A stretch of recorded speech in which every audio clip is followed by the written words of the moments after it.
It is April 6th, 2026, and a Tuesday power plant day deadline is hurtling toward us as 10 defining stories converge. We are on day 38 of Operation Epic Fury. Israel's defense minister, Israel Katz, confirmed the trigger for this campaign, the targeted assassination of Iran's Islamic Revolutionary Guard Corps intelligence chief, Majid Khademi. In retaliation, the physical geography of the Middle East has been choked off. The Strait of Hormuz, the world's most critical maritime artery, has now been completely blocked for 5 straight weeks. This map highlights the Strait of Hormuz. With this passage closed, 20% of global oil and LNG supply is completely severed. Watch this chart track Brent crude's skyrocketing.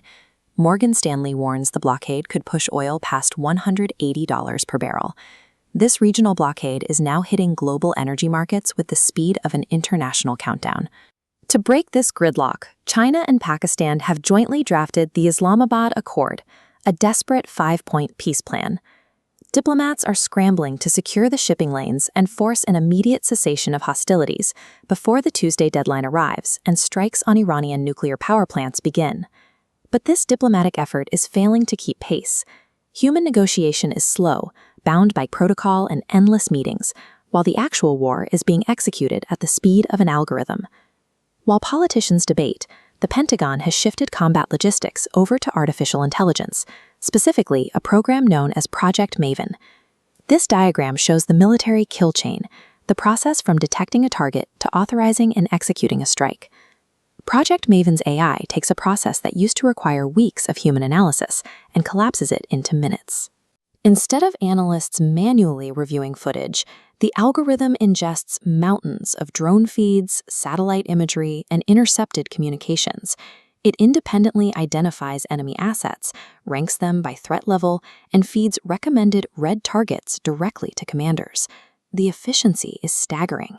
During the opening phase of Operation Epic Fury, this system allowed U.S. forces to identify and strike roughly 1,000 targets in just the first 24 hours. Human officers are no longer mapping out the battlefield. They are sitting at screens, hitting approve on target lists generated entirely by the machine. This reliance on AI has triggered a massive corporate rebellion. Anthropic, a leading AI company whose Claude model was embedded in military platforms, refused to loosen its ethical safeguards around autonomous weapons and withdrew its technology. The U.S. government retaliated immediately. The Pentagon officially designated Anthropic a national security supply chain risk and banned federal agencies from using their software. The battle over algorithmic warfare has spilled out of the Middle East and into Silicon Valley boardrooms, forcing tech executives to choose between lucrative defense contracts and their own safety guardrails. Witnessing the American AI kill chain in action, New Delhi has immediately pivoted its own military strategy toward offensive autonomy. For the Indian military, the recent Operation Sindoor clash against Pakistan proved that technological superiority is now the single factor determining success on the battlefield.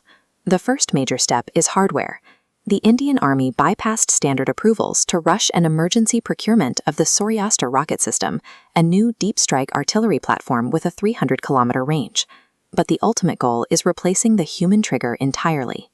India is actively developing the Air-Dropped Canisterized Swarm, or ADC-S, a system that releases AI-driven autonomous munitions from transport planes to independently hunt targets in contested airspace.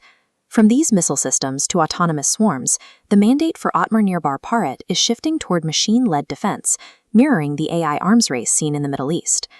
Whether the China-Pakistan peace plan succeeds or the Tuesday deadline triggers more strikes, both sides have demonstrated that combat is no longer limited by human reaction times.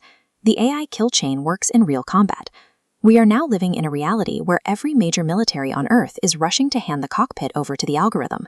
The deadline is Tuesday. Will it be a ceasefire or hell? Stay informed, stay ahead. Please hit the like and subscribe button.